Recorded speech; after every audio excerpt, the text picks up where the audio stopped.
my reactors. So we back again with Harley. I ain't gonna do the chapters. I'm just gonna start where I left off at. So here we go. There are four sisters librarian at the Reynolds Library on the Vail College of Arts and Science campus. During the summer, the library closes at 7. The head librarian, Mark Conroy, sometimes stays until closing, but that night he didn't. Margaret Brenner, Edith Bookin, Lakeisha Stone, and Bonnie Dahl so out the last few visits by 5 past before locking. They split up and took a quick sweep through the stocks for anyone who either didn't hear the closing bell or chose to ignore while reading one more page or taking one more. Why you didn't say nothing about your card? Oh, get my card. I'm reading. Get them. It's always a distraction. Look, EJ gone. I ain't got that. Okay, sorry about that, y'all. Bonnie had told her mother that sometimes they found people fast asleep in reading room or the stacks, and on a few occasions they came close across couples who had been overcome with passion, she called it.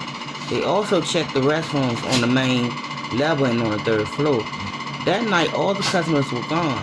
The four gabbed for a bit in the break room, discussing weekend plans, then turned out the lights. Lakeisha got into her smart car and drove away. Bonnie got on her bike and headed for her efficiency apartment, where she never arrived. Penny having been very concerned when she called Bonnie the next morning and got voicemail. I wanted to ask if she'd like to come over on Friday or Saturday night and watch something on Netflix or Hulu, Penny says. Then adds, I was going to make popcorn. Is that all? Harley knows. Harley knows for a lie isn't as strong as Bill Hodges was, but she's good at knowing when someone's shading the truth. Penny colors. Well, we had an argument a couple of nights before. It got a little heated. Mothers and daughters, you know. Movies are how we make up. We both love the movies, and now there's so much to watch, isn't there? Yes, Harley say. I assumed she was on the phone with someone else, and she called back. But there was no call back. Penny tried again at 10, then at 11, with the same results.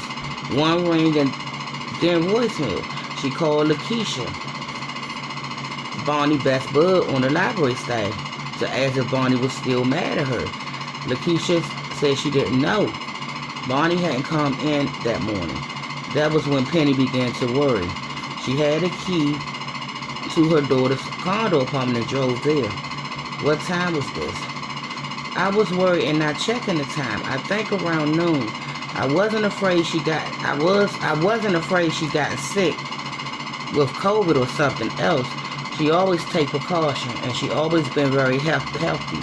But I kept thinking about an accident, like a slip in a shower or something. Harley nodded, but it's remembering the security video. Bonnie Ray wasn't wearing a mask when she went into the store, and neither was the guy at the register. So much for always taking precautions.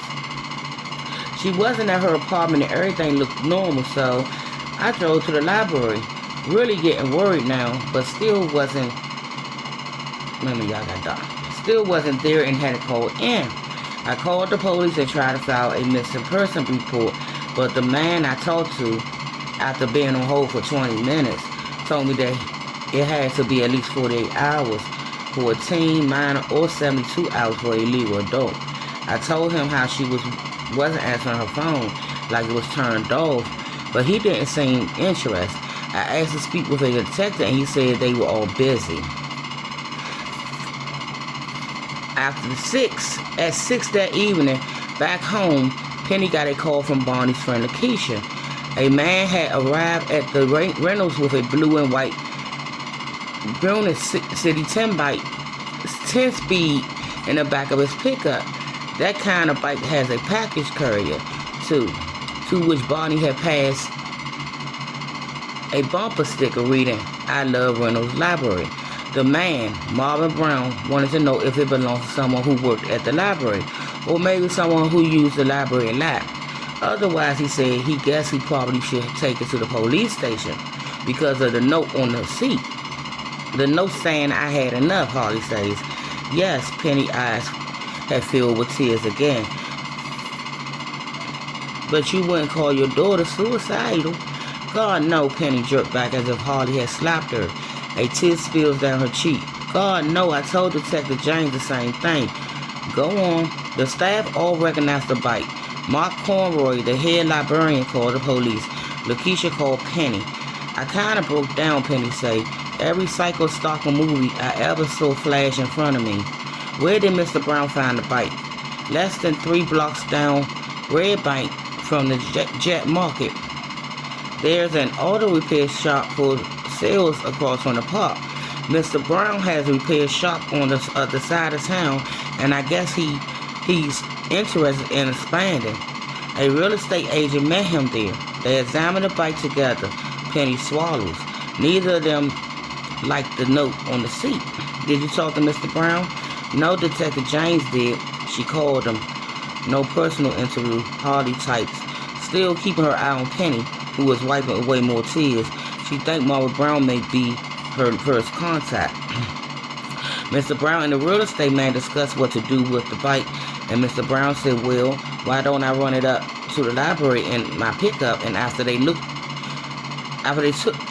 the place over, the repair shop, that's what he did. And I'll be back, y'all.